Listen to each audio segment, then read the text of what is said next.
there. Welcome. I am Veronica, but I hope that you will call me V. All of my friends do. And what I'm going to do right now is I'm going to put my storyteller hat on for you. You have decided to take a journey like no other. And so I think it would be in your best interest to get used to things that are probably not in alignment with what you call normal. And my storytelling might just be one of those things. So, are you ready?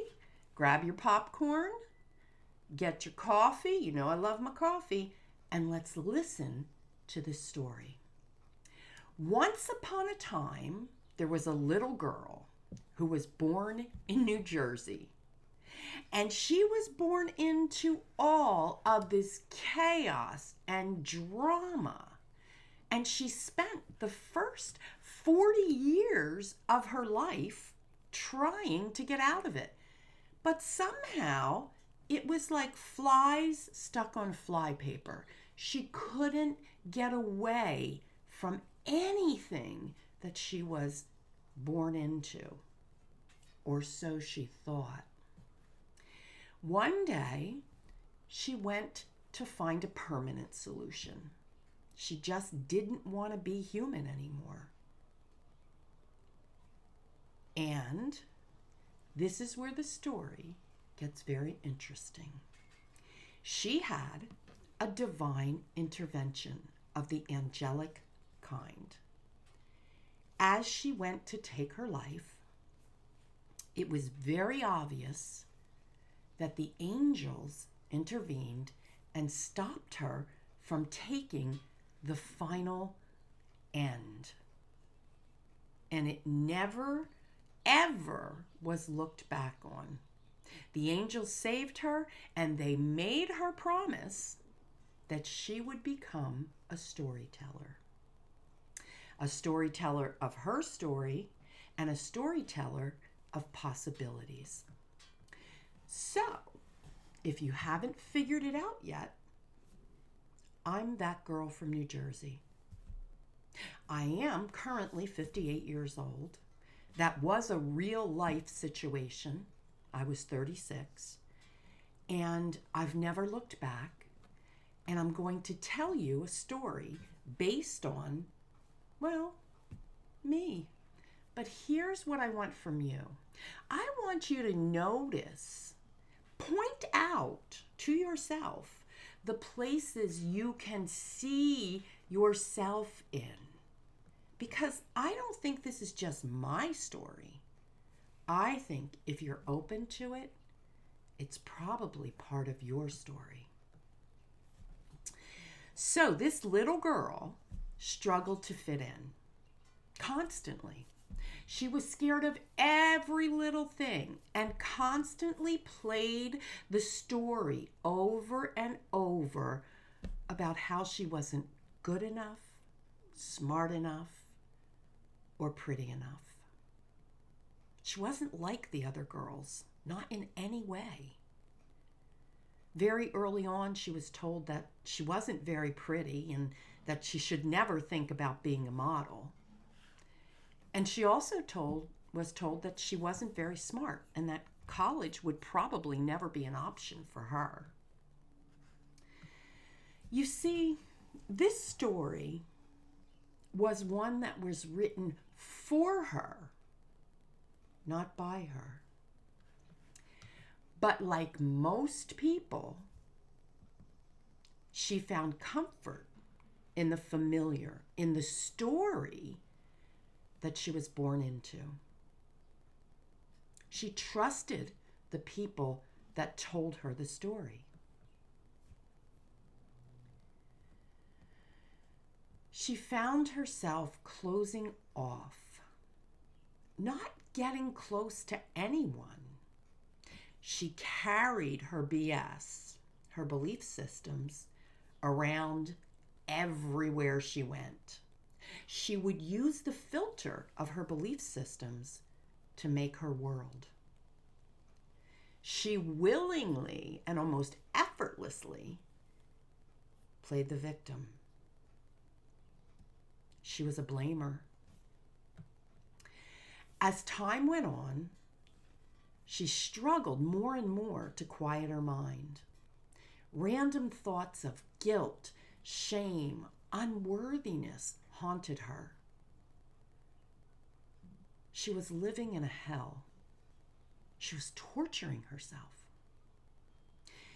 She desperately wanted to find a way out of the drama and the chaos, because deep in her heart, she knew there had to be more.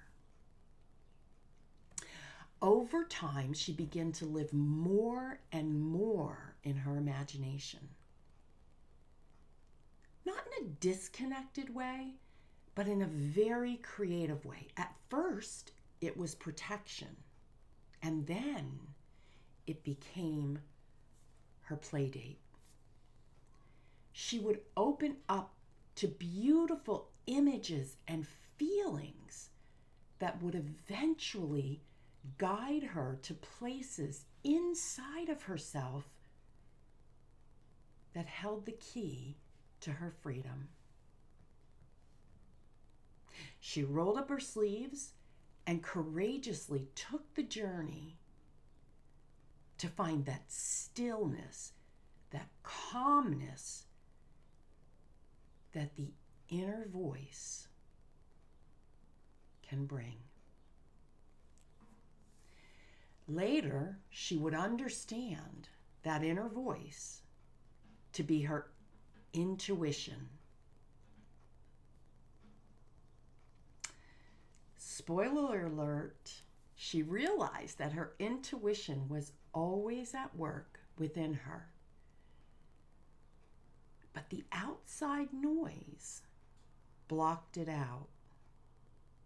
Now, she understands that we're all born with intuition. It's a manufacturer's setting.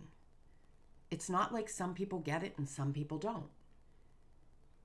What does happen is that when you step into an intimate relationship with it, with yourself, it begins to grow. It begins to get stronger. And it begins to accelerate. And then it begins to lead you. So for just a few minutes, I'd like you to close your eyes, and I'd like you to take a walk with me. We're going to explore possibilities. And as we take this walk together, we're going to meet a few interesting people along the way. People like you and me. Maybe you can relate. They feel out of sorts. They feel inferior. They feel scared. And they feel anxious. So the first person you're going to meet is you. Yep, this journey has you coming face to face with you, who you truly are as a soul, what you stand for, what you believe in, what you value, how you see yourself, and even your creative self shows up to listen to your inner voice. Now, a little bit further down the road, you meet someone who is trying to find her true purpose in life. But like you, she keeps falling into the trap of believing what others tell her about this life and her place in it. She has very little, if any, self-esteem. And oftentimes she is filled with anxiety as she tries to please everyone, but ultimately ends up exhausted and scared. You lovingly invite her to join you on the journey. A few more steps and you spot a tiny little light that calls your attention. And there you see a little bitty young lady who is trying to hide from you. And it quickly becomes apparent that she's been hiding her light from the entire world for a very long time. She's afraid of everything, so she tries to stay in the shadows. But often she feels sad and she knows that she's missing out. You lovingly reach your hand out, and surely enough, she takes it.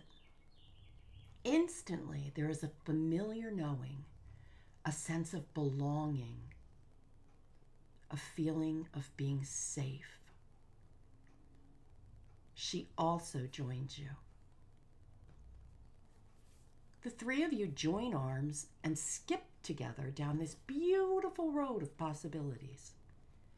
As you round the corner, all three of you spot a beautiful castle that has a wide, welcoming path made of shiny, glittery material. It glistens and it glows as it calls you forward with its mesmerizing energy. At the end of that walkway, you're faced with a choice. There are two doors.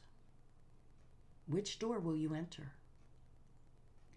Do you take the door that is solid and stark and very dark and heavy? Or will you take the door that is illuminated and warm with a sheer veil that flows with ease as the wind calls your name? This is you. This is where you're at. You're at a crossroads in your life. You have your traveling companions, your BS, your fears, your insecurity, and yes, you have your intuition. Now, selecting the dark, solid door, it's going to give you more of the same. It's the safe door. It's the familiar door. But selecting the sheer veil opens up a world beyond your five senses and transports you to your inner knowing. A world where answers flow and anxiety is non-existent. Which door will you choose? I can tell you that I chose the sheer, unfamiliar door, and I have no regrets.